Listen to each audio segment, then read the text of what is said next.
Imam Al-Ghazali sendiri, ya, Imam Al-Ghazali sendiri yang ma'ruf, ya, siapa beliau, dan beliau di akhir hayatnya kembali kepada madhab, yaitu Ahlus Sunnah wal Jamaah, dan beliau berwasiat, ya, di antaranya ucapan hikmah beliau, jeleknya makanan adalah termasuk induknya akhlak yang tercela.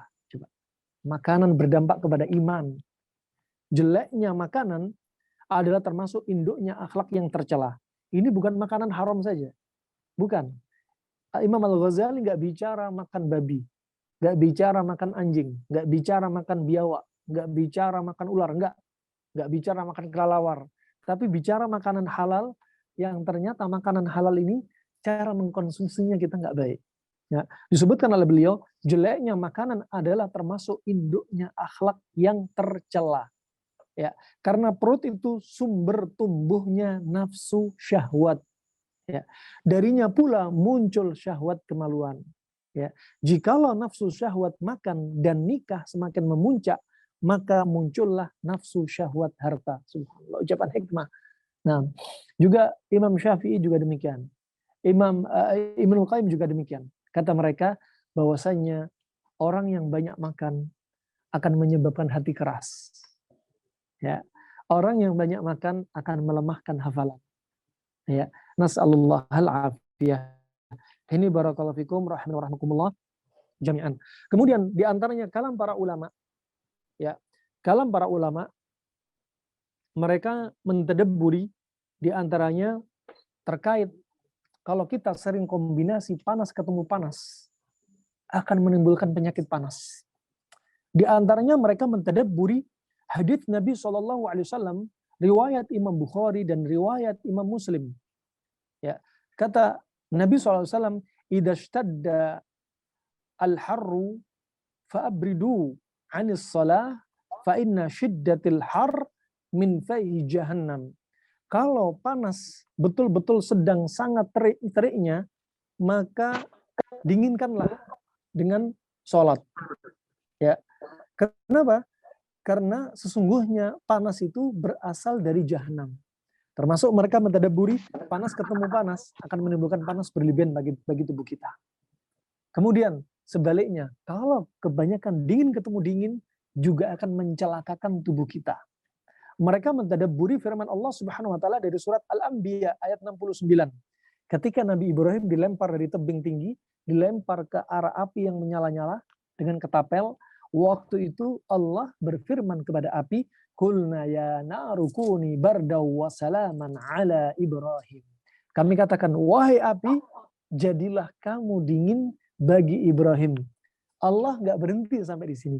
Jadilah kamu dingin bagi Ibrahim. Tapi ditambahi berikutnya apa?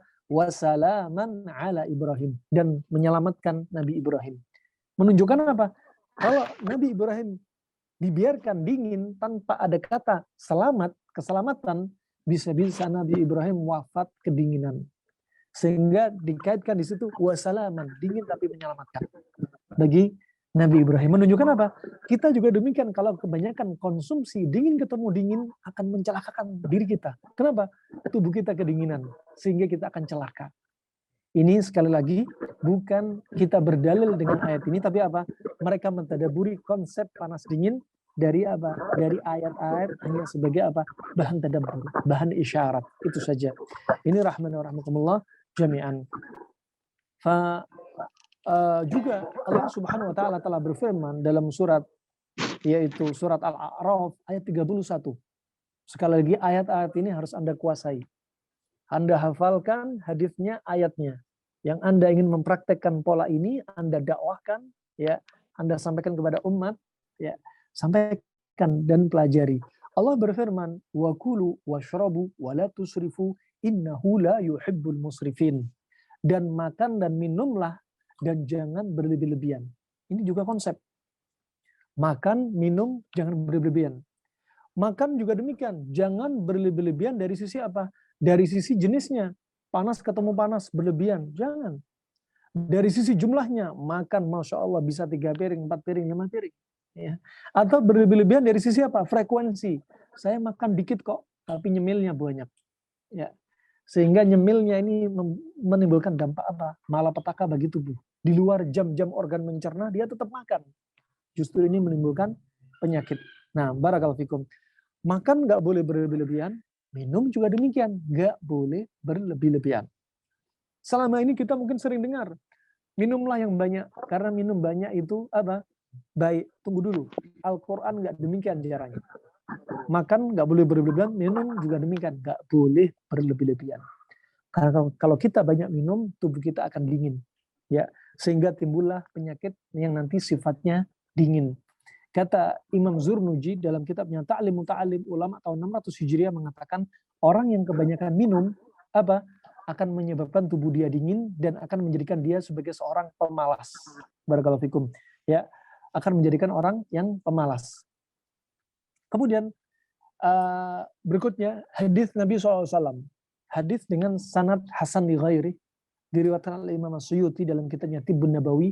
Kata Nabi SAW, masul ma muson wala tashrabu abban fa innal kibat man syariba abban. Coba, ini ada padanya hikmah. Minumlah Anda minum air dengan pelan-pelan. Jangan minum dengan minum sekaligus tanpa nafas. Karena penyakit liver itu muncul karena orang yang minum sekaligus. Coba, diteliti oleh para ulama. Kenapa penyakit liver muncul karena minum air sekaligus, nggak pelan-pelan? Ya. Kenapa? Karena liver akan didinginkan dalam waktu cepat. Sehingga akan merusak kinerja liver, metabolisme liver. Maka termasuk air dingin juga demikian. Jangan terlalu sering minum air dingin. Ya, liver yang tugasnya memetabolisme akan didinginkan dengan air dingin terus-menerus sehingga pencernaan lemah. Ya, sehingga pencernaan lemah. Wah, ini bimbingan dari Nabi SAW. Kalau minum jangan sekaligus, pelan-pelan, biar tidak merusak kinerja liver. Coba bayangin, ajaibnya bimbingan Nabi SAW. Ya, kenapa nggak dianjurin minum sambil berdiri? Karena kalau minum sambil berdiri, usus lebih renggang, lebih lurus, sehingga makanan atau minuman turun dalam kecepatan yang drastis, dan yang demikian tidak direkomendasi oleh kedokteran Arab klasik. Ya, hikmahnya apa dari larangan Nabi ini? Hikmahnya adalah biar kalau minum, makan sambil duduk adalah makanan minuman turun pelan-pelan, tidak dalam kecepatan drastis yang akan mengacaukan metabolisme tubuh. Allah juga berfirman dalam surat Abasa ayat 24, "Falyanzuril insanu ila ta'ami." Maka manusia hendaklah lihat makanan yang dimakan. Lihat makanan yang dimakan, para ulama tafsir menafsirkan, yaitu apa? Lihat keagungan Allah menciptakan makanan sehingga kita jadi besar. Ada proses tumbuh kembang gara-gara makanan. Itu awalnya ayat. Tapi kemudian para ulama meneliti, lihatlah makanan yang dimakan dari sisi halal haram, kombinasinya, benar apa enggak, kemudian apa, makanan yang dimakan pantangan bagi diri dia apa enggak, makanan yang dimakan berlebihan apa enggak, makanan yang dimakan bagi dia obat atau bukan. Nah, ini sebagai bahan tadabbur dari para ulama setelah mereka mensaripatikan apa, hadis, ayat, dan kalam para ulama radhiyallahu anhum ajma'in. Barakallahu fikum. Adapun rahimakumullah yang lainnya yang selain kita sebutkan dari hadis tadi, di antaranya ini tidak disebutkan Nabi, tapi mereka melihat Nabi sering mengkonsumsi hal ini, dan para ulama menyimpulkan ini termasuk panas dingin. Tapi bukan dari lisan Nabi. Contoh, Nabi sering mengkonsumsi labu kuning dan dendeng. Ya, dalam riwayat didatakan kepada Nabi marokoh. Marokoh itu kuah. Berarti Nabi juga makan kuah yang isinya labu kuning sama dendeng. Nah, labu kuning sama dendeng. Dan subhanallah dari hadis Anas bin Malik, yang disebutkan atau diriwayatkan oleh Imam Bukhari, Nabi SAW sampai apa? Kata Anas, fara'aitun Nabi yatatabba ad-dubba hawalai al-qas'ah falam azal uhibbu ad-dubba min yaumi idzin. Pada waktu itu aku lihat sering Nabi melihat apa? Aku sering melihat Nabi apa? Dicari itu apa? Labu kuning di sekitar pinggir-pinggir piring, kemudian dijilat, dimakan, dihabisin, nggak disisain. Kata Anas bin Malik, sejak saat itu aku senantiasa suka dengan labu kuning setelah Nabi suka labu kuning. Wah, ini termasuk apa?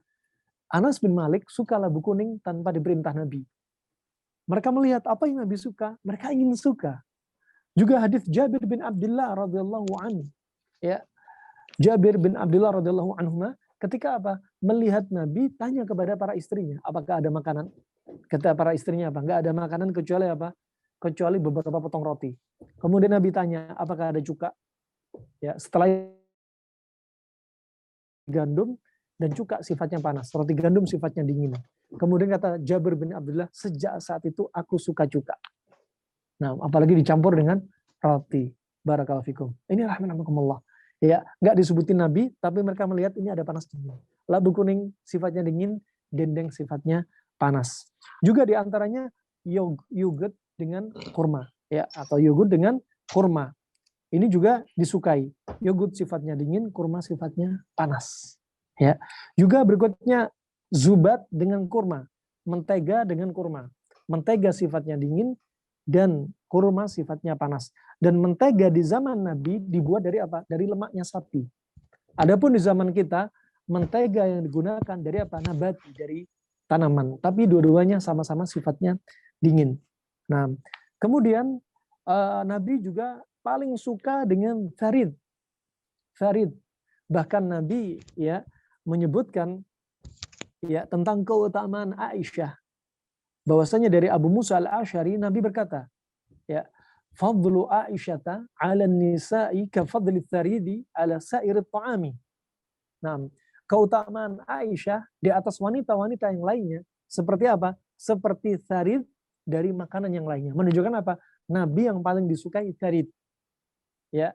Dan juga demikian, yang paling Nabi suka dari para istrinya ya, dan termasuk keutamaannya adalah Aisyah radhiyallahu anha. Nah, tharid ini termasuk apa?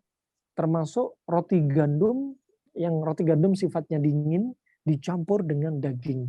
Daging onta, daging kambing, ya. Maka ini ada juga panas dingin. Nah, ini nggak disebutkan Nabi, tapi apa? Para ulama yang melihat ternyata ini juga ada panas dingin. Begitu pula roti gandum dengan cuka dari hadis Jabir bin Abdullah sudah kita lalui. Dan cuka di zaman Nabi SAW sebagaimana disebutkan oleh para ulama, seperti disebutkan Ibnu Abdul Bar dalam kitabnya At-Tamhid, ya, bahwasanya diriwayatkan dari Ali bahwasanya dia pernah menjadikan cuka fermentasi sebagai lauk dan memungkinkan bahwasanya cuka adalah cuka anggur. Cuka anggur. Juga dari Ibnu Qutaibah Ad-Dainuri dalam kitabnya Al-Jarathim, jika kamu ingin membuat cuka maka kamu harus bikin dari anggur. Ya. Begitu pula dari Al-Azhari, Imamul Lughah, ya, proses pembuatan cuka dari perasan anggur dan kurma. Ya. Adapun Ibnul Hajj mengatakan cuka itu beraneka ragam jenisnya dan yang paling bagus dan paling banyak manfaatnya adalah cuka anggur. Cuka bermacam-macam, ada bisa gunakan cuka kelapa, cuka kurma, cuka madu, cuka apel, cuka delima, nah banyak. Nah, dan ini bisa digunakan untuk apa? Pasangan yang lainnya. Dan cuka ini sifatnya panas, ya, sifatnya panas. Kemudian juga hais ada keju, minyak samin dengan kurma. Keju, minyak samin dingin, kurma itu panas. Adapun Ibnu Qayyim menyebutkan keju, kalau keju keras, untuk mengeraskan keju biasanya dibutuhkan garam. Dan keju yang sifatnya dingin kalau sudah dicampur garam menjadi sifat panas. Nah, kemudian ada khazirah. Khazirah itu apa? Termasuk makanan yang pernah dihidangkan kepada Nabi SAW. Khazirah juga demikian, terbuat dari tepung gandum dan dari apa? Campuran daging lemak. Ya, campuran daging lemak. Kemudian contoh terkait dengan pengobatan. Nabi menggunakan talbinah untuk orang yang sedih. Dari hadis Jabir bin Abdullah ya radhiyallahu an, ya, bahwasanya Nabi bersabda dari riwayat Imam Muslim, at-talbinatu mujimmatun lil fuadi tudhibu li ba'dil huzni. Talbinah itu untuk merilekskan jiwa dan menghilangkan sebagian rasa sedih. Ya, subhanallah, orang-orang Cina klasik melihat, mereka melihat ternyata apa yang disampaikan Nabi ternyata nyambung, ya, sealur, sefrekuensi. Contoh, Nabi ketika ada orang sedih mewasiatkan talbinah. Ternyata talbinah ini adalah termasuk apa? Makanan tonik bagi ginjal. Ya, orang jika sedih ya ginjal dia akan semakin panas dan semakin hilang tenaganya di ginjal sehingga semakin melemah. Ketika ginjal melemah, akhirnya apa? Aliran darah melemah. Kenapa? Karena api pada ginjal, hentakannya semakin lemah untuk jantung sehingga hentakan darah ke seluruh tubuh lemah. Gak heran kalau orang sedih, telinga berdenging, kepala keliengan, mata kabur, tangan tremor, Parkinson, sering pipis, ya, dan lain sebagainya. Ya, ini menunjukkan apa? Menunjukkan aliran darah semakin lemah ke seluruh tubuh. Nah, makanya ketika para ulama mentadabburi surat Yusuf ayat 84, wabiyaddat ainahu minal huzni fahuwa kadhim. Dan kedua matanya Nabi Yakub membuta, memutih. Kenapa? Karena kesedihan yang menumpuk, yang berkepanjangan. Ternyata sedihnya Nabi Yakub bikin mata buta. Kenapa? Aliran darah ke mata melemah sampai terjadi buta. Adapun kedokteran modern sekarang menyebutkan ayat ini ada konsep. Mereka teliti, seorang dokter dari Mesir meneliti, kalau orang sedih berkepanjangan, adrenalin akan naik, insulin akan turun. Kemudian apa? Diabetes, gula darah akan naik. Kemudian apa? Terjadilah katarak diabetik, subhanallah. Teori kedokteran modern dan kedokteran klasik ternyata bisa saling melengkapi. Maka tidak perlu saling mencela memaki. Dokter modern, dokter klasik, yang klasik nyala modern, yang modern nyala klasik. Hilangkan itu semua. Nah, barakallahu fikum. Ini rahmatullah jami'an. Kemudian contoh pula, celak ithmid bisa untuk mengobati masalah pada mata, seperti konjungtivitis.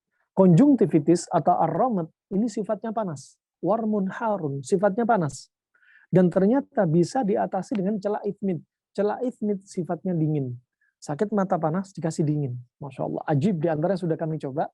Juga teman-teman, Masya Allah. Ada orang kena konjungtivitis ternyata sembuh dengan izin Allah dalam waktu 15 menit konsumsi timun, ya, yang timun sifatnya dingin dan kemudian apa bisa apa berikutnya bisa dikompreskan di mata, di slice, diletakkan di mata. Sepertinya itu saja yang bisa kami sampaikan. Selanjutnya kita masuk sesi tanya jawab.